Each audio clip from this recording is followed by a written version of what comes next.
अब हमें next exercise में पढ़ना है विभाजन सूत्र। तो विभाजन सूत्र क्या होता है, नाम से बड़ा क्लियर है। विभाजन मतलब कहीं ना कहीं विभाजित करने वाली बात की जा रही है, ठीक है ना।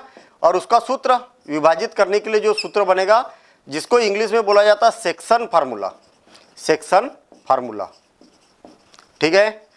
अब विभाजन क्या होता है, तो हम सबसे पहले ये देखेंगे कि मान लिया जाए कि मेरे पास में एक पेन है, ये ठीक है, मार्कर दिखाई दे रहा, और मार्कर को मैं क्या करता हूँ, इसको कट कर देता हूँ, ठीक है। सपोज करें कि इसको मैंने क्या किया, यहाँ से कट कर दिया। तो यहाँ पर चार चीज़ें हमें समझ में आ रही है कि क्या क्या हो सकता है इसके साथ में। देखिए, ये पूरा एक पेन था, मार्कर था, मार्कर में यहाँ के निर्देशांक हो गए कुछ ना कुछ, और निर्देशांक कैसे निकाले जाते हैं हमने पिछले बार समझा है। इसके बाद में जहाँ से हम कट कर रहे हैं यहाँ के भी निर्देशांक होंगे, इसके बाद में यहाँ के भी कोई ना कोई निर्देशांक होंगे। इसके अलावा और एक बात यहाँ पर आ रही है कि इसको कितने कितने भागों में विभाजित किया, ये वाला भाग कितना है, ये वाला भाग कितना है, कहने का मतलब इनका दोनों का अनुपात कितना है। तो ये विभाजन सूत्र से बड़े आसानी से हम समझ सकते हैं। एक एग्जाम्पल मान लिया जाए कि हमारे पास में क्या, ये मार्कर था, और मार्कर को मैंने क्या किया, यहाँ से कट कर दिया, ठीक है। तो यहाँ के कोई ना कोई एक निर्देशांक होंगे, सपोज करें कि मान लिया जाए कि मैं इसको P मान लेता हूँ, और यहाँ के कोई ना कोई निर्देशांक होंगे जिसको मैंने Q मान लिया। मान लिया जाए कि यहाँ के निर्देशांक x1 y1 है, और यहाँ के निर्देशांक x2 y2 है, ठीक है। पहले इसको प्रॉपर तरीके से समझ लेते कि विभाजन सूत्र के द्वारा हमें पढ़ना क्या चाह रहे हैं, ठीक है। फिर उसके बाद में हम देखेंगे कि इसका जो सूत्र बनेगा वो सूत्र उत्पन्न कैसे हुआ है, फिर उसके बाद देखेंगे हमें उसको याद कैसे करना है, फिर उसके बाद देखेंगे हमें अप्लाई कैसे करना है, ठीक है ना। ये सारी बातें समझेंगे, बड़ा इंटरेस्टिंग है, और ये फार्मूला भी बड़ा यूजफुल है। ऐसा नहीं कि केवल हमें 10th क्लास में पढ़ना है, भविष्य में भी ये वाला फार्मूला 11th 12th क्लास में भी या उसके बाद में भी ये फार्मूला बड़ा काम आने वाला है, ठीक है। इसके अलावा जहाँ ये एक तो निर्देशांक इसके भी हो गए, जहाँ से हमने क्या किया, इसको विभाजित किया, तो आर के भी एक निर्देशांक हो गए। चौथी बात यहाँ पर ये आ रही है कि ये वाला भाग और ये वाला भाग, दोनों भाग का अनुपात कितना होगा। मान लिया जाए कि ये अनुपात कितना है, यम अनुपात यन है। अनुपात का मतलब समझ रहे हो, मान लिया जाए कि यहाँ से लेके यहाँ तक 15 मीटर है या 15 सेंटीमीटर है, तो 15 में से ये वाला भाग कितना है और ये वाला भाग कितना है, ठीक है। तो ये क्या हो जाएगा, इसका अनुपात हो जाएगा। कितनी बातें हो गई, एक ये हो गया, दूसरा ये जहाँ से हमने कट किया वहाँ का निर्देशांक हो गया, और एक अंतिम छोर का ये वाला निर्देशांक हो गया। जहाँ से हमने कट किया तो ये वाला भाग कितना है और ये वाला भाग कितना है। कितनी बातें हो गई, 4 बातें हो गई। इसको अगर एक काउंट किया जाए तो 4 में से अगर कोई भी 3 मान हमें अगर मालूम है तो चौथा मान कोई भी मान हम यहाँ पर ज्ञात कर सकते हैं। और इसके लिए क्या बनेगा, एक सूत्र बनेगा, और कैसे बनेगा उस पर भी हम अभी डिस्कशन करेंगे। पहली बात तो ये देखते हैं हम कि ये इसका अनुप्रयोग कहाँ पर है। अनुप्रयोग कहाँ पर है मतलब इसकी एप्लीकेशन कहाँ पर है। देखिए, मान लिया जाए कि 2 गांव है, छोटे छोटे गांव है, और हमें क्या है, P गांव से Q गांव की ओर जाना है, ठीक है। जनरली होता ना हम कि चलो साइकिल से जा रहे हैं या पैदल जा रहे हैं, पास में ये दोनों गांव, एक गांव क्या है P है और दूसरा गांव क्या है Q है, और एक गांव यहाँ पर है जिसके निर्देशांक क्या है, ये है, और Q जिसके निर्देशांक क्या है, ये है। हम क्या करते हैं, पैदल चलना चालू करते हैं, और एक यहाँ पर कोई R नाम का एक और कोई दूसरा गांव आ गया। एक एग्जाम्पल लेके चल रहे हैं, ठीक है। मान लिया जाए कि हमें इस गांव से ये वाली दूरी यहाँ की मालूम है, ठीक है। यहाँ की दूरी, ये वाली दूरी मालूम है। हम क्या हुआ, यहाँ के निर्देशांक अगर हमें पता चल गए तो हम ये बता सकते हैं कि हम ये यहाँ से लेके यहाँ तक कितना चल गए, यार कितना अभी, कितने मीटर या कितने किलोमीटर अभी बाकी है। क्लियर है ना। तो ये मेरे ख्याल से बहुत बड़ी एक एप्लीकेशन है, बहुत बड़ा एक अनुप्रयोग है। क्वेश्चन समझ में आया। अगर इस गांव के भी निर्देशांक मालूम है, इस गांव के भी निर्देशांक मालूम है, और जहाँ पर हम पहुँच चुके हैं वहाँ के भी हमें निर्देशांक मालूम है, तो हम यहाँ से बता सकते हैं कि हम अभी तक कितना चल चुके हैं और ये गांव आने में कितना किलोमीटर अभी बाकी बचा हुआ है, ठीक है। तो ये सारी बातें पता करने के लिए हम इसका उपयोग करते हैं सेक्शन फार्मूला, या जिसको बोला जाता है विभाजन सूत्र, ठीक है। एक एग्जाम्पल लेते हैं। अच्छा, पहली बात तो निर्देशांक कैसे पता करेंगे। तो निर्देशांक पता करने के लिए हमें क्या करना होगा, निर्देशांक तल बनाना होगा। मान लिया जाए एक गांव है, दूसरा गांव ये था और तीसरा गांव ये था, हम यहाँ से चलना शुरू किए तो इसके निर्देशांक पता करना है, तो हम क्या करते, यहाँ पर लंब डाल देंगे, यहाँ पर लंब डाल देंगे y अक्ष पर। x अक्ष में जितना भी रहेगा वो x का मान हो जाएगा, y अक्ष में जितना भी मान आएगा वो y का मान हो जाएगा, तो यहाँ के निर्देशांक पता चल गए। ऐसे ही यहाँ के निर्देशांक पता करना है तो x अक्ष पर लंब डालेंगे और y अक्ष पर निर्देशांक ऐसे पता किए जाते हैं, ठीक है ना। तो कहने का मतलब ये जो गांव है, तीनों गांव है, उसको हमें मैप पर लेना पड़ेगा और इसकी जो दूरियां है x अक्ष पर और y अक्ष पर किलोमीटर में, या अगर इनके बीच में किलोमीटर में अंतर है तो हमें किलोमीटर में x अक्ष और y अक्ष का को इसको निरूपित करना होगा, तो इनके निर्देशांक हम पता कर सकते हैं, ठीक है ना। तो इस बेस पर हम यहाँ पर बता सकते कि हम कितना चल गए, कितना चलना बाकी है। या तो फिर आपको अगर ये और ये दूरी अगर मालूम है तो आप इसके भी निर्देशांक बता सकते हैं। यदि आपको इसके निर्देशांक और ये दूरियां मालूम है तो इसके भी निर्देशांक बता सकते हैं, या ये सारी चीज़ें मालूम है तो इसके निर्देशांक बता सकते हैं। ओवरऑल आपको जो अगली एक्सरसाइज में क्वेश्चन मिलने वाले हैं बस यही क्वेश्चन रहेंगे, ये मान दिया रहेगा, ये मान दिया रहेगा और ये भी मान दिया रहेगा, ये मान ज्ञात करना है, ये मान और ये वाला मान दिया रहेगा, ये ज्ञात करना है और ये दिया रहेगा। तो चार में से कोई भी तीन चीज़ें अगर हमें मालूम है तो चौथा मान हम ज्ञात कर सकते हैं, और इसी से रिलेटेड क्वेश्चन आपको घुमा फिरा के जो प्रश्नावली आने वाली है उसमें मिलने वाले हैं, ठीक है। पहली बात तो यहाँ पर ये देख लेते कि इससे रिलेटेड क्वेश्चन को हल कैसे किया जाता है, फिर उसके बाद में देखेंगे कि सूत्र की उत्पत्ति होती कैसे है। बिल्कुल सिंपल काम है, इसका जो क्वेश्चन आता है क्वेश्चन को पहचानना और क्वेश्चन को हल करना बिल्कुल सिंपल काम है, ठीक है। पहली बात तो इसका सूत्र क्या होता है, तो ये जो x है इसके निर्देशांक और y के निर्देशांक, r के निर्देशांक ज्ञात करने का एक फार्मूला बनता है, और वो कैसे बनेगा हम सिद्ध करेंगे अभी यहाँ पर।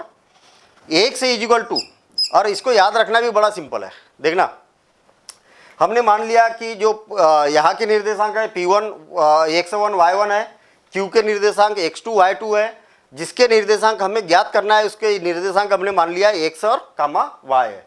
हमें इसका अनुपात भी मालूम है, तब इसके निर्देशांक ज्ञात करने का हमारे पास एक फार्मूला है। क्या फार्मूला है, किसका मान ज्ञात कर रहा है, x का। तो x के मान में केवल x की बात की जाएगी, इसके अलावा दूसरी बात नहीं की जाएगी। इसके x का गुना ये दूर वाले से करो, देखना m और n है ना, तो इससे सबसे ज्यादा दूर कौन है, ये है, इसका गुना इसके दूर वाले से करो, ठीक है। देखिए कैसे, x2 का गुना किससे में मल्टीप्लिकेशन कर रहा है, x2 इंटू m, x1 का गुना किससे कर रहा है, ये दूर वाले से कर रहा है, इससे m से नहीं करना है, बस इतना याद रखना है। x1 का गुना किससे करेंगे, n से करेंगे, और दोनों को प्लस कर दो, x1 इंटू n और divided bye m plus n, ये बन गया फार्मूला, और हमें याद भी हो गया ऐसा मान सकते हैं, ठीक है। y के निर्देशांक निकालना है तो किसकी बात की है, y की बात की है, तो इसके y के निर्देशांक का गुना इसमें करो दूर वाले से, सेम वैसे ही जैसा x के लिए किया था। y वाले में y की बात करना है, x वाले में x की बात करना है। y2 into m plus y1 into n, देखिए ये y1 का गुना काय में किया, इसमें किया, और डिवाइडेड बाय किस भाग में डिवाइड हो रहा, m अनुपात n में विभाजित हो रहा, तो ये क्या हो जाएगा, m प्लस n। अच्छा, यहाँ पर एक बड़ी इंपॉर्टेंट बात है, यहाँ पर दो शब्द मिलेंगे आपको, अंततः और बाह्यतः। अंततः विभाजन और बाह्यतः विभाजन। अब अंततः विभाजन और बाह्यतः विभाजन क्या होता है इसके बारे में समझेंगे। अभी हम पहले पूरे अंततः वाली बात करेंगे, फिर बाह्यतः वाली बात करेंगे, लेकिन अंततः होता क्या है इसके बारे में हम समझ लेते हैं। अंततः का मतलब ये है कि मान लिया जाए कि हमारे पास में क्या है, एक P था, एक Q था, इनके भी निर्देशांक मालूम है हमें, इसके भी निर्देशांक मालूम है, और एक R है, इसके निर्देशांक हमें ज्ञात करना है। जो R है P और Q के बीच में है ना, P और Q के बीच में, एग्जैक्ट बीच में नहीं है, कहीं ना कहीं पर B के इधर में है और Q के इधर में है, एक ही लाइन पर है। तो इसके निर्देशांक अगर हमें ज्ञात करना है तो R ने P और Q को कहाँ पर विभाजित किया, अंततः विभाजित किया, अंदर की ओर है ना, दोनों के अंदर की ओर है, मतलब अंततः नाम से क्लियर है। बाह्यतः मतलब बाहर की ओर। बाहर की ओर कैसा, मान लिया जाए कि हमारे पास में कोई P है, हमें इसके भी निर्देशांक मालूम है, Q है, इसके भी निर्देशांक मालूम है, और बाह्यतः क्या है, R है। देखिए R जो बिंदु है वो क्या है, बाहर की ओर है, ठीक है। तो इसको क्या बोला जाता है, बाह्यतः बोला जाता है। ठीक है, यहां पर क्या हो रहा कि ये यम अनुपात यन में विभाजित हो रहा है, ऐसा मान सकते हैं। और अगर बाह्यतः है तो क्या हो जाएगा, मान लिया जाए कि P से R की जो दूरी है वो क्या है, यम है, और Q से R की जो दूरी है वो कितनी है, यन है। इसको बोला जाता है बाह्यतः। क्लियर होगी बात। बाह्यतः और अंततः दो टाइप की बातें होगी यहाँ पर, जो कि एनसीईआरटी में आपको अंततः वाले ही क्वेश्चन मिलेंगे। ठीक है, और बाह्यतः वाली अगर बात की जाएगी तो आपको एडवांस लेवल के क्वेश्चन हम करेंगे, तो वहां पर भी आपको बाह्यतः वाली बात देखने को मिलेगी।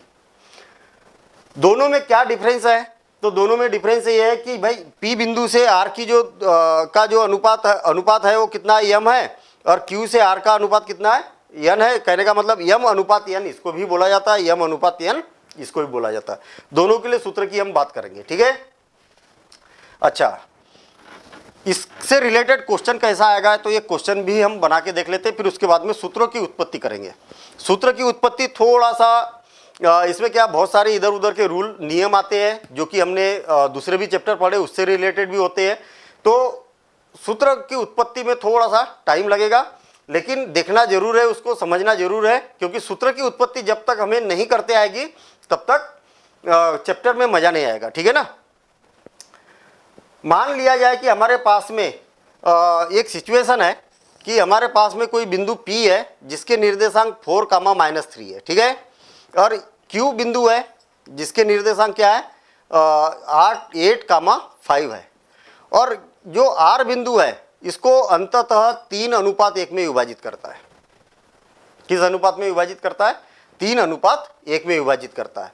तो R के निर्देशांक क्या होंगे, एक सिंपल मैंने क्वेश्चन बता दिया, और ऐसे ही क्वेश्चन आपको एग्जाम में भी मिलेंगे और बुक में भी अगली एक्सरसाइज जो मिलेगी वहां पर भी ऐसे क्वेश्चन देखने को मिलेंगे। ठीक है, फार्मूला क्या होता है, फार्मूला मान लिया जाए हम भूल भी गए। ठीक है, भूलने लायक तो नहीं है फार्मूला, ऐसे मेरे ख्याल से याद हो गया होगा कि ये दूर वाले x का मल्टीप्लिकेशन इससे करो, इसके x का मल्टीप्लिकेशन इससे करो, गुना करो, और दोनों को जोड़ दो, और डिवाइडेड बाय ये दोनों को प्लस करके नीचे लिख दो। ठीक है, मान लिया जाए कि हम मान सकते कि फार्मूला भूल गए, फिर भी हम क्वेश्चन को बना सकते। कैसे, x के निर्देशांक निकालना हमें, तो x से इक्वल टू क्या हो जाएगा, ध्यान देना इधर, x की बात की जा रही है, तो इसमें x का मान कितना है, 4 है, और इसमें x का मान कितना है, 8 है। इस 8 का मल्टीप्लिकेशन इसमें करो तो क्या हो जाएगा, 3 × 8, और प्लस इस 4 का मल्टीप्लिकेशन दूर वाले से करो। देखिए 4 से 3 पास में है, इससे नहीं करना है, 4 का मल्टीप्लिकेशन किससे करना है, 1 से करना है। तो 4 × 1 और डिवाइडेड बाय 3 + 1। ठीक है, इसको हल कर देंगे हम, कितना हो जाएगा, 8 × 24 प्लस 4 × 4 डिवाइडेड बाय 4, और 24 और 4 कितना हो गया, 24 और 4 28/4, और 4 × 5 = 20, 4 × 4 = 7 28। तो x का मान कितना आ गया, x इक्वल टू कितना आ गया, 7 आ गया। हो गया, आधा तो क्वेश्चन ही सॉल्व हो गया। x का मान आ गया, नहीं इसी के तो मान ज्ञात करना था, x और y के। y का मान पुनः y इक्वल टू क्या हो जाएगा, -3 का इसमें मल्टीप्लिकेशन करेंगे तो -3 × 1। ठीक है ना भाई, इसको पहले लिखो चाहे इसको पहले लिखो, उससे कोई फर्क नहीं पड़ेगा। और इस देखिए y का गुना इसमें किया और 5 का गुना इसमें करेंगे, प्लस 5 × 3 और डिवाइडेड बाय, ये दोनों को प्लस करके नीचे लिख दो तो क्या हो जाएगा, 3 + 1। अच्छा, ये कितना हो जाएगा, -3, दोनों का गुना किया तो प्लस 15, कितना हो गया 15, और डिवाइडेड बाय 3 और 1 कितना हो गया 4। और इसमें से इसको अगर माइनस किया जाए तो 15 - 3 कितना हो गया 12, और डिवाइडेड बाय 4, तो y इक्वल टू कितना हो जाएगा 3। तो y का मान कितना आ गया 3। देखिए हो गया क्वेश्चन सॉल्व, सिंपल काम है। अगर हमें बीच वाले निर्देशांक ज्ञात करना है तो ज्ञात कर सकते हैं, ऐसे इसको भी ज्ञात किया जा सकता। अगर सारे मान दिए हैं, इसको भी ज्ञात करना है तो कर सकते, इसको भी ज्ञात करना है तो ज्ञात कर सकते। इस अनुपात को अगर तीनों मान अगर हमें दिए हैं तो इस अनुपात को भी ज्ञात किया जा सकता है। तो कैसे करना है वो फिर हम एक्सरसाइज में अलग अलग टाइम पर अलग अलग करेंगे। मेरे ख्याल से विभाजन सूत्र क्या होता है ये बात क्लियर हो गई। इसका सूत्र क्या है, तो ये है कैसे बना तो उस पर अभी हम बात करेंगे, और उससे रिलेटेड क्वेश्चन कैसे आते तो हमारे पास में यहाँ पर है। अब देखते हैं हम विभाजन सूत्र। वास्तव में जो सूत्र मैंने यहाँ पर लिखा है ये सूत्र बना कैसे है, ठीक है ना। तो विभाजन सूत्र की उत्पत्ति को हम यहाँ पर समझते हैं, बना कैसे है, जनरेट कैसे हुआ। मान लिया जाए कि हमारे पास में कोई दो निर्देशांक है, एक p है जिसके निर्देशांक x1 और y1 है, और q है जिसके निर्देशांक x2 और y2 है, ठीक है। और हमें r कोई बिंदु है जिसके निर्देशांक हमें ज्ञात करना है। मैं यहाँ पर लिख देता हूँ r, जिसके निर्देशांक x, y हमें ज्ञात करना है। क्लियर। यदि मान लिया जाए कि ये जो pr और qr जो जिस अनुपात में विभाजित करते हैं वो अनुपात है m अनुपात n है। यहाँ पर m पार्ट है, भाग है, और यहाँ पर क्या है, n भाग है। इसको हम क्या करते हैं, निर्देशांक तल पर ले लेते हैं। देखिए मैंने क्या किया, इसको निर्देशांक तल पर ले लिया, ठीक है। निर्देशांक तल पर लेने के बाद में यहाँ से मैं लंब डाल देता हूँ यहाँ पर, यहाँ से भी लंब डाल देता हूँ ऐसा, और यहाँ से भी लंब डाल देता हूँ इस प्रकार से ऐसा। सेम ऐसे ही यहाँ से भी इसको मिला देते हैं आगे की ओर लगातार मिला देंगे ऐसे। ऐसे ही इसको इस बिंदु से y अक्ष पर भी हम लंब डाल देंगे। जहाँ जहाँ बिंदु है ना, ये P है, P से हमने x अक्ष पर लंब डाला, y अक्ष पर लंब डाला, R से x अक्ष पर लंब डाला, R से y अक्ष पर लंब डाला। ऐसे Q से x अक्ष पर लंब डाला, और Q से ये y अक्ष है और ये क्या है, x अक्ष है, ठीक है।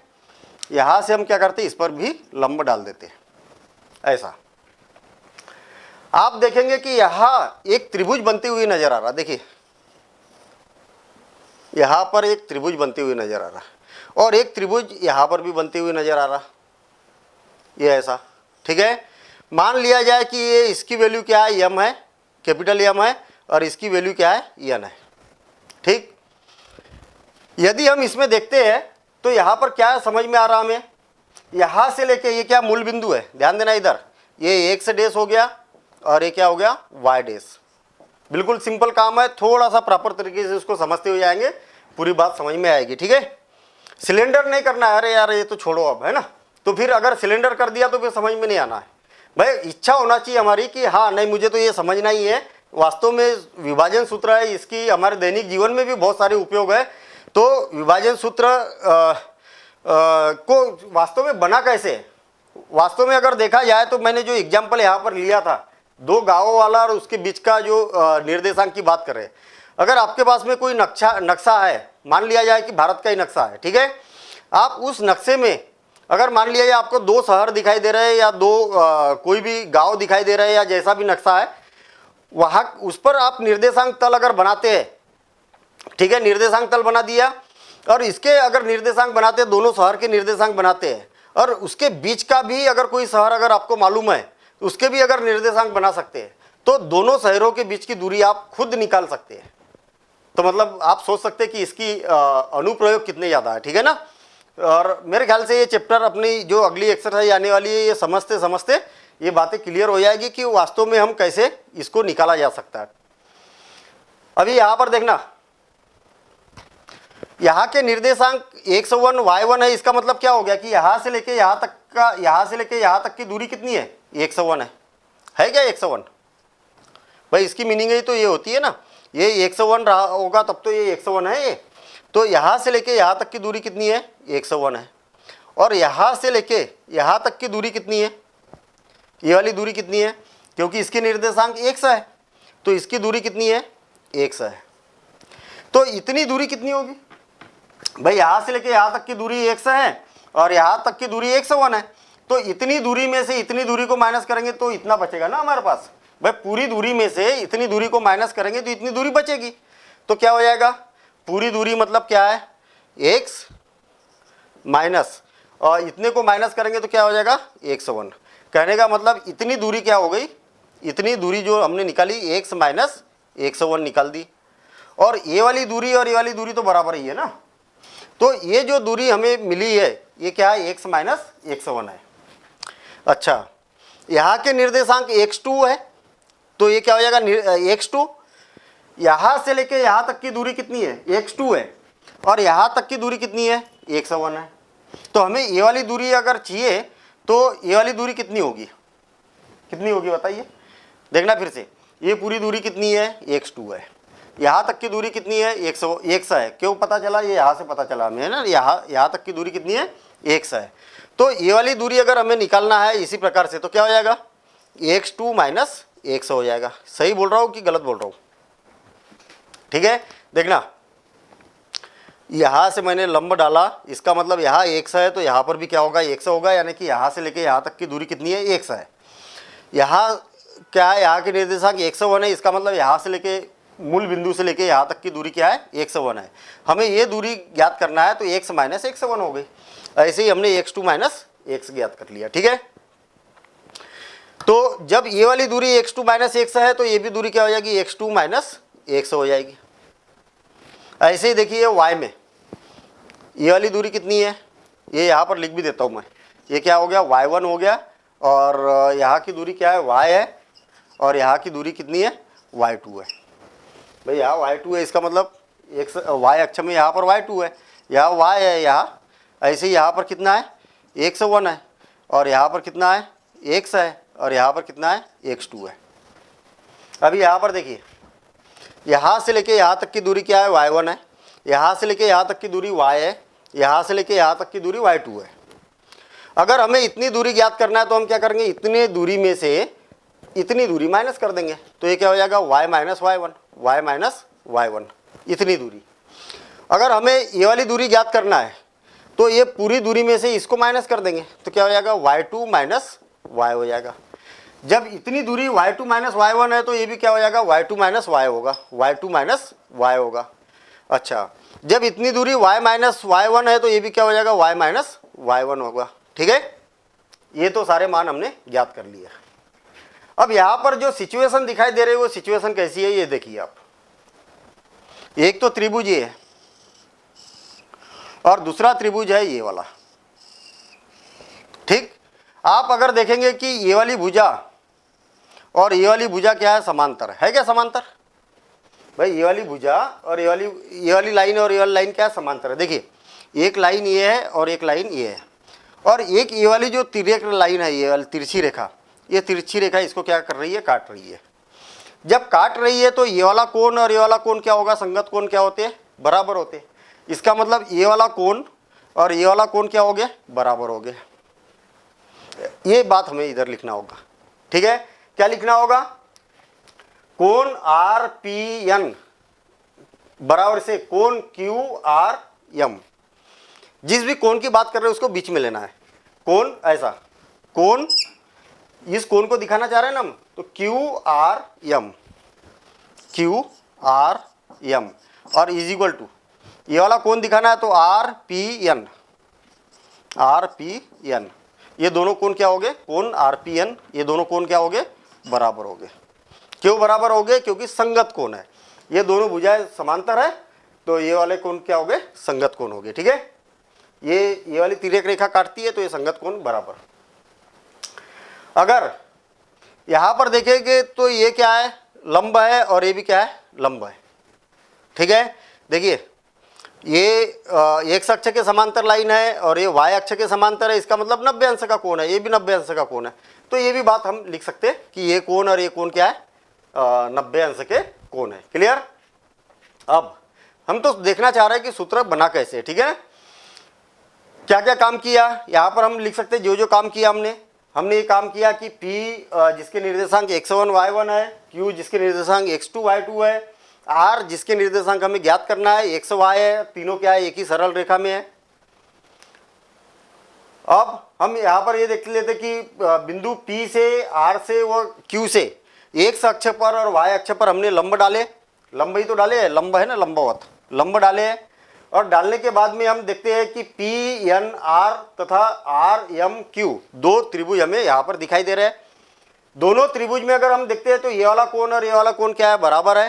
क्यों, क्योंकि हमारे पास में PN रेखा और या ऐसा लिख सकते हैं PN रेखा और RM रेखा क्या है, समांतर है, और QP रेखा इसको तिर्यक रेखा काटती है, ठीक है। तो ये दोनों कोण क्या हो गए, इसके बराबर हो गए, संगत कोण है। और ये वाला कोण और ये वाला कोण 90 अंश के कोण है, इसलिए दोनों भी क्या हो गए, बराबर हो गए। और जब दोनों कोण बराबर हो गए तो त्रिभुज, हमें मालूम है कि कोई भी त्रिभुज है और दो त्रिभुजों के अगर दो संगत कोण अगर बराबर है तो दोनों त्रिभुज क्या होते हैं, समरूप होते हैं। ठीक है, हमने त्रिभुज में पढ़ा था, 9th क्लास में भी पढ़ा है। तो ये क्या होते हैं, दोनों त्रिभुज क्या हो जाएंगे, संगत कोण हो गए। क्यों, क्योंकि दो कोण इसके बराबर है। क्लियर, इसीलिए बोलता हूं कि जो बेसिक है, बेसिक जब तक पूरा क्लियर नहीं रहेगा, जीरो लेवल से नहीं रहेगा। देखिए होता क्या है कि जैसे अभी हम यहाँ पर बात कर रहे हैं, त्रिभुज की बात आ गई यहाँ, ठीक है, तो त्रिभुज अच्छे से पढ़ेंगे। त्रिभुज की जब चैप्टर पढ़ा तब लाइन की बात आ गई कि लाइन क्या होती है। इसके साथ साथ में त्रिभुज में कोनों की भी बात आ गई, तो कोन वाला भी चैप्टर हमारा क्लियर रहना चाहिए।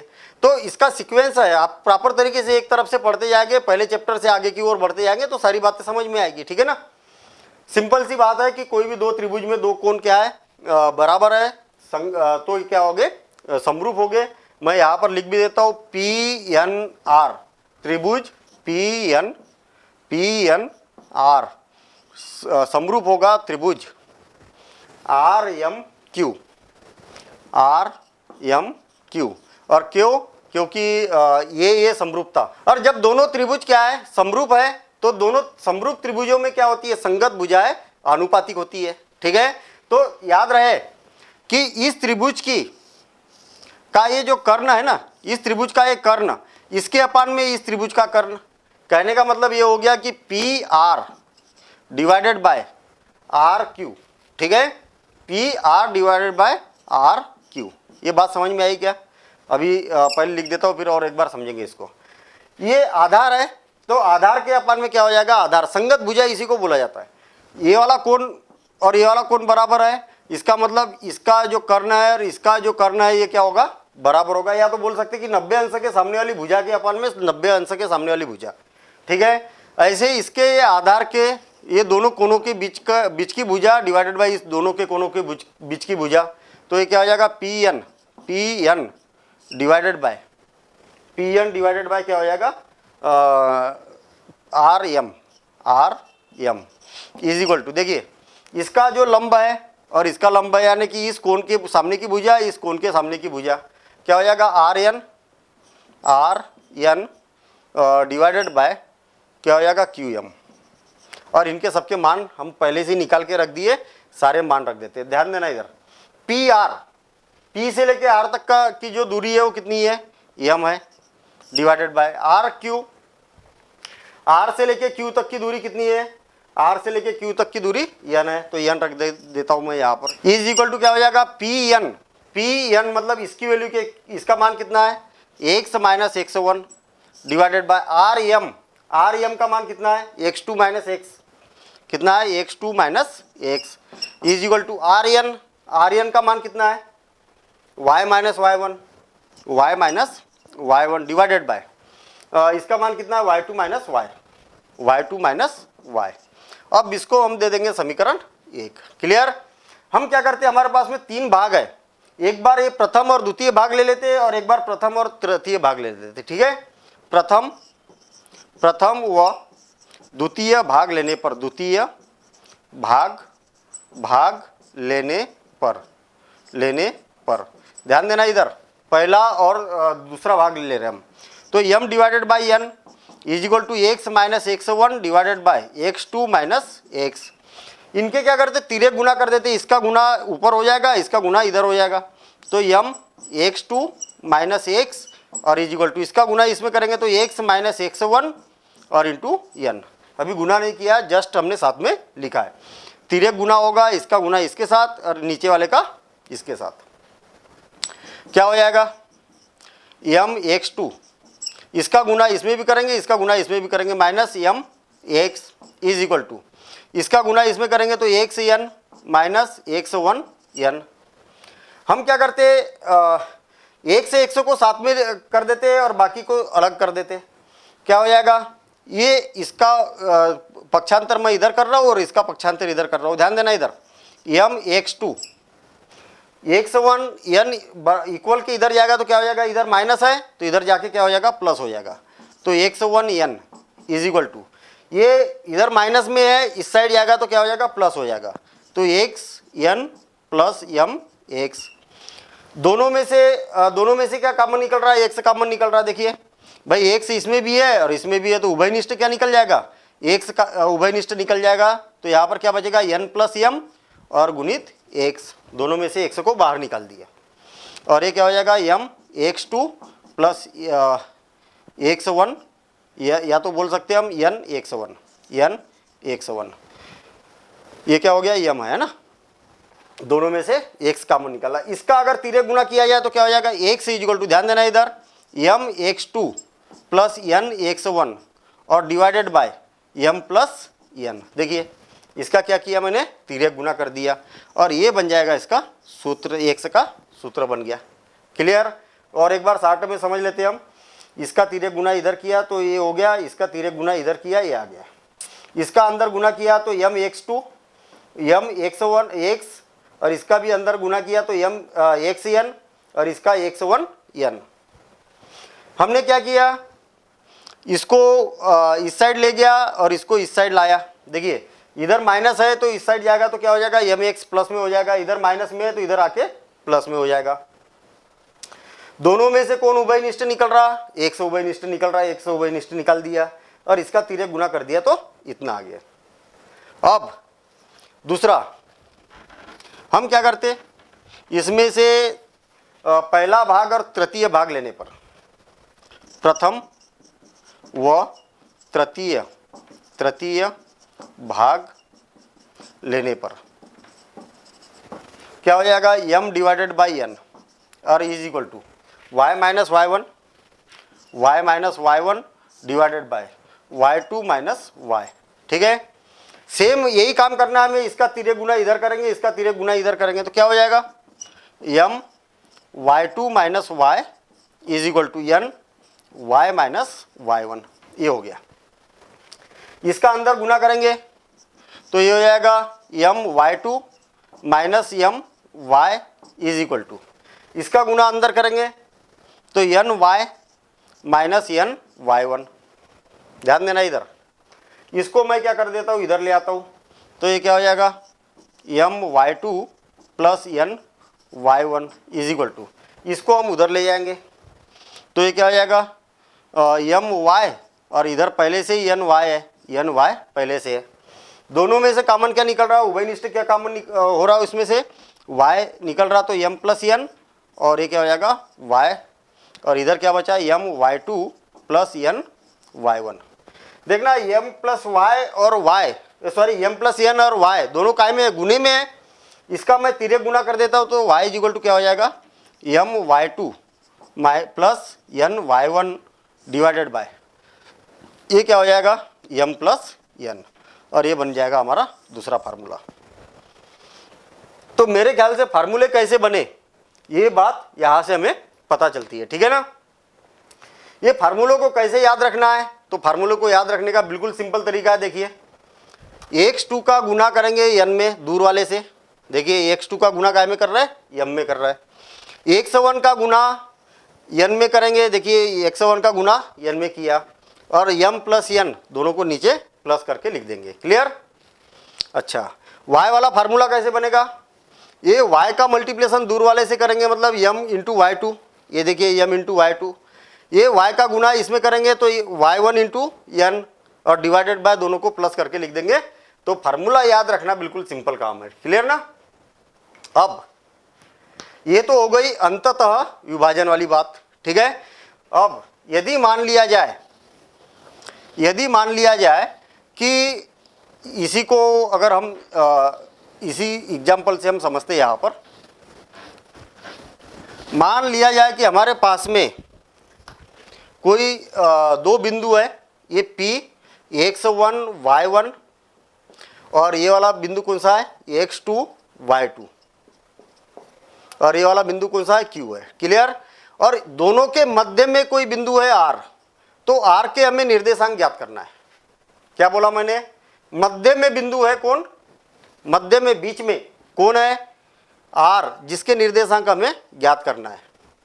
मध्य में बिंदु है, इसका मतलब क्या हो गया कि ये वाली दूरी और ये वाली दूरी क्या है, बराबर है। ठीक है ना, ये दो बिंदु है और दोनों के एकदम मध्य में बिंदु है, तो ये वाली दोनों दूरियां क्या होगी, बराबर होगी। भाई ये पेन है, पेन को मैंने यहाँ से कट कर दिया, तो बीच में से अगर कट कर दिया जाए तो यहाँ से ये वाली दूरी और यहाँ से ये दूरी क्या होगी, बराबर होगी। और जब बराबर होगी तो हम मान लेते कि ये क्या है, एक है, तो ये भी क्या होगी, एक होगी। अगर ये 2 इकाई है तो ये भी क्या होगी, 2 इकाई होगी। ये 3 होगी तो ये भी 3 होगी, समान होगी ना मान।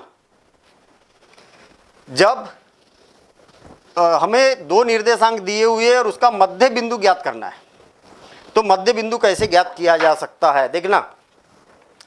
एक से इक्वल टू सूत्र क्या था हमारे पास में, mx2 plus n x1 divided by m plus n। ये तो ये था x का मान, और y इक्वल टू क्या सूत्र था, बिल्कुल सिंपल काम है। मध्य बिंदु सूत्र कैसे ज्ञात किया जा सकता है या निकाला जा सकता है, ये हम यहाँ पर समझना चाह रहे हैं। क्या है, m y2 plus n y1 divided bye m plus n। Clear. अब यहाँ पर देखिए कैसे निकालेंगे हम। ये क्या है, हम पहले यहाँ पर क्या लिखा था हमने, m लिखा था, और यहाँ पर क्या लिखा था, n लिखा था। जब दोनों बराबर है तो m का भी मान 1 है और n का भी मान 1 है, ठीक है। तो हम क्या करते हैं, m और n का मान 1 1 रख देते हैं, तो क्या हो जाएगा 1 into x2 plus n into 1 और डिवाइडेड बाय 1 प्लस 1। ये किसका मान है, x का। ऐसे ही m और n का मान यहाँ पर भी रख देते हैं, 1 into y2 plus 1 into y1 divided bye 1 plus 1। m और n के दोनों के मान समान है, क्यों, क्योंकि ये वाला जो r बिंदु है वो क्या है, मध्य बिंदु है। क्या हो जाएगा, एक से इक्वल टू, ध्यान देना इधर, ये क्या किया मैंने, n का मान 1 रखना है ना, तो n का मान 1 रखना है इंटू x1। यहाँ पर हमें पता चल गया x2 प्लस x1। भाई इसका गुना करेंगे 1 में तो उससे कोई फर्क नहीं पड़ेगा, यहाँ पर भी कोई फर्क नहीं पड़ेगा। तो x1 प्लस x2 बोलिए चाहे x2 प्लस x1 बोलिए, दोनों का मतलब एक ही है, और 1 प्लस 1 कितना हो गया, 2 हो गया। y इज इक्वल टू, इसका गुना इसमें करेंगे तो केवल y2 बचेगा, इसका गुना इसमें करेंगे तो y1 बचेगा, तो y1 plus y2 is equal to 2। तो हमारे पास में मध्य बिंदु फार्मूला, बिंदु का सूत्र आ गया। इसका क्वेश्चन कैसे आएगा, भाई इसके आपको निर्देशांक दिए रहेंगे और इसके निर्देशांक दिए रहेंगे। यहाँ पर 3 दिया हुआ है और यहाँ 2 दिया हुआ है, यहाँ पर 5 दिया हुआ है और यहाँ पर 6 दिया हुआ है। तो हमें मध्य बिंदु के निर्देशांक ज्ञात करना है, ठीक है। क्वेश्चन ही बन गया ये पूरा। अभी ऐसे क्वेश्चन मिलेंगे हमें एक्सरसाइज में, जब प्रश्नावली करेंगे वहां पर मिलेंगे, ठीक है ना। ये बिंदु दिया है, ये बिंदु दिया है, दोनों का मध्य बिंदु ज्ञात करना है। करना क्या है, x1 और x2 को प्लस करना है और 2 से भाग दे देना है। x इक्वल टू क्या होगा, इसका x ये है 3, इसका x कौन है 5, और 2 से भाग दे देंगे, सिंपल काम है। और ये कितना हो गया 8, 8/2 और बराबर से कितना हो गया 4। ये निकल आया आंसर, ही निकल आया कितना 4। इसका कितना है 2, y का मान निकालना है, तो इसका 2 और इसका कितना है 6 और डिवाइडेड बाय 2। मतलब y के मान को प्लस करेंगे और 2 से भाग देंगे तो कितना हो गया 8, तो 8 डिवाइडेड बाय 2 और इज इक्वल टू क्या हो गया 4। तो ये भी मान आ गया 4। मध्य बिंदु ज्ञात कीजिए, तो ये ज्ञात हो गया, ठीक है। इसी को सिस्टमेटिक करेंगे हम, ठीक है। सूत्र लिखेंगे, ये लिखेंगे, वो लिखेंगे, सारी चीज़ें हैं। भाई मसाला तो हमें बीच में लगाना है, काम यही करना है हमें, ठीक है। तो बिल्कुल सिंपल काम है। अब सबसे इंपॉर्टेंट कॉन्सेप्ट जिसकी मैंने बात की थी, बाह्यतः की, ठीक है। तो बाह्यतः के लिए क्या मामला बनेगा, यहाँ पर हम इसको देख लेते हैं। बाह्यतः का मतलब क्या है, इसकी मीनिंग और एक बार समझ लेते हैं कि बाह्यतः जब भी क्वेश्चन में बोला जाएगा, ठीक है, तो उसको हमें समझना कैसे है। मान लिया जाए कि हमारे पास में कोई बिंदु है P, जिसके निर्देशांक है x1 और y1 है, और कोई बिंदु है Q, जिसके निर्देशांक है x2 और y2, और कोई बिंदु R है जो बाहर की ओर है। ये ऐसा कहाँ पर है, बाहर की ओर। तो P से इसके निर्देशांक हमें ज्ञात करना है, किसके, R के निर्देशांक ज्ञात करना है। कैसे ज्ञात करेंगे इसके निर्देशांक, ये वाला फार्मूला हमें यहाँ पर देखना है कैसे बनेगा। ये यहाँ से लेके यहाँ तक की जो दूरी है वो क्या है, यम है, और यहाँ से लेके यहाँ तक की दूरी यन है, ये दिया हुआ है। ठीक है, तो हमें इसके निर्देशांक ज्ञात करना है। थोड़ा सा इसको दूसरे तरीके से समझिए। दूसरे तरीके से कैसे? जैसा हमने इससे पहले वाला फार्मूला समझा था ऐसा समझते हैं हम। अगर देखा जाए तो ये यहाँ से लेके यहाँ तक की दूरी कितनी है, ये वाली दूरी यन, ये वाली दूरी कितनी है, पूरी दूरी कितनी है यम, ये वाली दूरी कितनी है यन, तो पूरे में से इतना माइनस कर देंगे तो क्या हो जाएगा, यम माइनस यन हो जाएगा कि नहीं? देखना, पूरी दूरी कितनी है यम, इतने में से इतना माइनस करेंगे, ये यन है ना, इतने में से इतना माइनस करेंगे मतलब यम में से ये यन को माइनस करेंगे तो इतना आ जाएगा। तो वैसे ही तो बन गया पहले जैसा बनाया था हमने। भाई हमें ये वाली दूरी मालूम थी, ये वाली दूरी मालूम थी, और ये निर्देशांक मालूम थे, और ये वाले मालूम थे, यहाँ के मान ज्ञात करना था। तो कोई दिक्कत नहीं, हमें यहाँ के मान ज्ञात करना है, बस केवल इतना अंतर है। देखना, ध्यान देना इधर। सूत्र क्या होता है इसका, मान ज्ञात करने का सूत्र होता है ये वाला, x2 = जो बीच में होता है ना उसका सूत्र है ये वाला, x2 = ध्यान देना इधर, इसका इससे दूर वाले से, इसका इससे। अब क्या है ये, इसको ऊपर वाले को तो भूल जाओ आप, अनुपात ये आपके पास में ये है, x का गुना इससे, x इंटू यम माइनस यन, प्लस इसके x का गुना इससे यन से, x1 इंटू यन। सही चल रहे हैं हम भाई? अब जो अनुपात है वो ये है ना, यहाँ का अनुपात ये है और यहाँ का अनुपात ये है, बाह्यतः के लिए।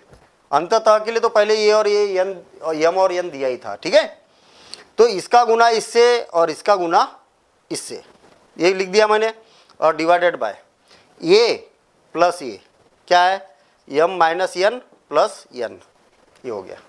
x2 = क्या हो जाएगा, x यम माइनस यन प्लस x1 यन और डिवाइडेड बाय ये यन से यन कैंसिल हो गया तो क्या बचा, यम बचा।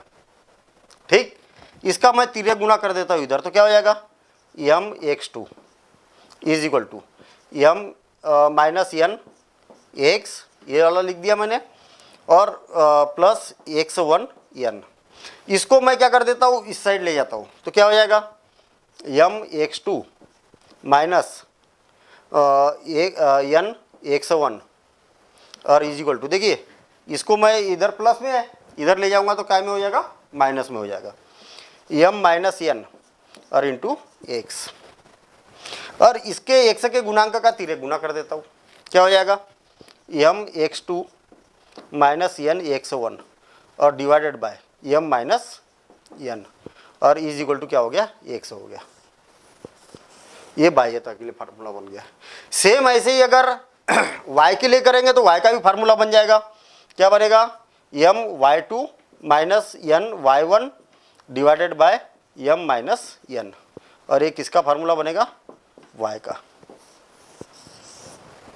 कहने का मतलब ये है कि क्या हमें क्वेश्चन करेंगे तो ये ऐसी सब माथापच्ची करना पड़ेगा, जरूरत नहीं है।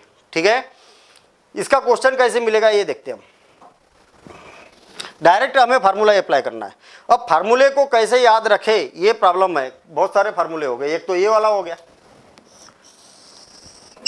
तो मेरे ख्याल से ये वाला फार्मूला तो याद है, बाहर वाले का इधर से, इधर वाले का इधर से, और दोनों का यम और यन का टोटल लगा के नीचे। ठीक है, अंततः के लिए मध्य बिंदु सूत्र भी मालूम है, x1 को प्लस कर दो, 2 से भाग दे दो, y1 और y2 को प्लस कर दो और 2 से भाग दे दो, हो गया काम खत्म। बिल्कुल सिंपल काम है। ये वाला सूत्र याद रखना भी बिल्कुल सिंपल काम है। देखिए जरा थोड़ा सा गौर से देखिए, दोनों को एक ही सूत्र है, केवल यहाँ पर माइनस लग गया, यहाँ पर माइनस लग गया, हो गया। ये बाह्यतः के लिए आएगा, बाह्यतः, और ये तः रहेगा अंततः। ठीक है, बस ये 3 फार्मूले आपको याद रखना है नेक्स्ट एक्सरसाइज को हल करने के लिए। ठीक है भाई, हमने क्या किया, यहाँ पर सूत्र किया, इसलिए बहुत ज़्यादा कैलकुलेशन। सूत्र जहाँ पर होता है वहाँ पर बहुत सारे नियम भी लगते हैं, और ज़्यादा नियम भी लगते हैं, और कैलकुलेशन भी ज़्यादा होता है, तब तो सूत्र बनाया जाता है ना। दूसरे बाकी के भी चैप्टर का वहाँ पर रेफरेंस होता है। जैसे इसमें भी आपने देखा होगा कि समरूपता वाला भी एक कॉन्सेप्ट आ गया था। समांतर रेखा वाला भी कॉन्सेप्ट आ गया था, कोनों वाला भी कॉन्सेप्ट आ गया था, ये सारी बातें। तो होता क्या है कि सूत्र की उत्पत्ति तब बनती है सही तरीके से जब आपका बेस क्लियर हो। और बेस कब क्लियर होगा? जब आप एक तरफ से पहले चैप्टर से पढ़ते हुए आएंगे तो आपका बेस यहाँ पर कंप्लीट होते जाएगा। ध्यान देना इधर। 3 सूत्र हो गए। इसका क्वेश्चन आता है ऐसा, मान लिया जाए कि P के निर्देशांक दिए हुए है, P के निर्देशांक सपोज करें कि 3 और 5 दिए हुए है, ठीक है। और Q के निर्देशांक दिए हुए है, Q के निर्देशांक 6 और 6 नहीं लिख रहा हूँ मैं, कुछ भी लिख यहाँ पर लिख देता हूँ मैं 4 और 7, ठीक है, ऐसा लिख दिया। क्लियर? तो R के निर्देशांक ज्ञात कीजिए। किसके निर्देशांक ज्ञात कीजिए? R के निर्देशांक ज्ञात कीजिए जो P और Q को बाह्यतः 7:3 में विभाजित करता है। किसमें? 7:3 में विभाजित करता है। क्वेश्चन बन गया, एक बहुत बढ़िया मजेदार क्वेश्चन बना है। देखना फिर से और एक बार। P और Q के निर्देशांक दिए तो R के निर्देशांक ज्ञात कीजिए जो PQ को बाह्यतः विभाजित करता है, बाहर की ओर विभाजित कर रहा है, इधर ये इधर ऐसा बाहर की ओर, लेकिन किस अनुपात में? 7:3 में। तो क्या करना है देखना, ये जो यम होता है ना, ये पूरा होता है, शुरू से लेके आखिरी तक की दूरी होती है। इसका मतलब यहाँ से लेके यहाँ तक की जो दूरी है वो कितनी है? 7 है। कितनी है? 7। और ये जो 3 दिया हुआ है वो कहाँ से कहाँ तक की दूरी है? ये है 3। ये कितनी है? 3। तो पहला काम इसकी दूरी ज्ञात कर लो। तो 7 में से 3 को माइनस करेंगे तो कितना हो गया? 4। और ये क्या हो गया? 3। इसका काम खत्म, इसका काम खत्म। ये क्या बच गया आपके पास? 3। और ये क्या हो गया? 4। बात समझ में आ गई? इसमें से इसको माइनस कर दो तो ये वाली दूरी आपको मिल जाएगी और ये ऐसा हो जाएगा। बिल्कुल सिंपल काम है, बन गया पुराना क्वेश्चन। इसका मान रख दो x, y हम मान लेते हैं, x, y। बाह्यतः जब विभाजित कर रहा तो x इक्वल टू क्या हो जाएगा? x इक्वल टू क्या हो जाएगा? देखना x2। अब यहाँ पर जो यूज करना पड़ेगा इसका, इससे इसको बाहर मानो आप, दूर वाला दूर से, और इसका इससे, ऐसा, ठीक है। देखना x का मान ज्ञात कर रहा हूं ना मैं, तो भाई बाह्यतः है तब ये है, ये याद रखना। पिछली वाले अंततः से इसको मिक्स नहीं करना है, ठीक है।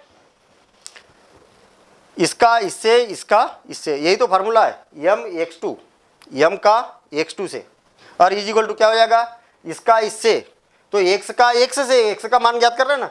यहाँ पर x कौन है? 4, तो 4 × 4, फिर माइनस है, माइनस दिख रहा, माइनस लगाना है।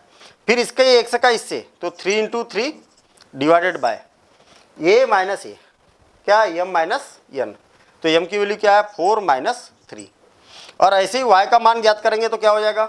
7 का इससे, 7 × 4 माइनस 5 का इससे, 5 × 3 डिवाइडेड बाय 4 + 3, क्या हो जाएगा? 4 - 3। और इसका कैलकुलेशन करेंगे तो x का मान आ जाएगा, इसका कैलकुलेशन करेंगे तो y का मान आ जाएगा। तो इस प्रकार से हम इसको बना सकते हैं। तो मेरे ख्याल से एक फार्मूला, मध्य बिंदु फार्मूला, बाह्यतः, ये हो गया। ये 3 सूत्र हमें याद रखना है। कैसे याद रखना है? मेरे ख्याल से टेक्निक जैसी ये थी, बस इसमें इतना याद रखना कि इसमें दोनों जगह माइनस माइनस लगाना है, तो ये फार्मूला बन जाता है। डायरेक्ट दोनों को प्लस करके 2 से भाग दे दो तो मध्य बिंदु सूत्र हो जाता है। बाकी की और बातें अपन जैसे जैसे क्वेश्चन करते जाएंगे वहाँ पर और भी बातें क्लियर होते हुए चलेगी। तो देखते हैं हम एक्सरसाइज और उसके क्वेश्चन को सॉल्व।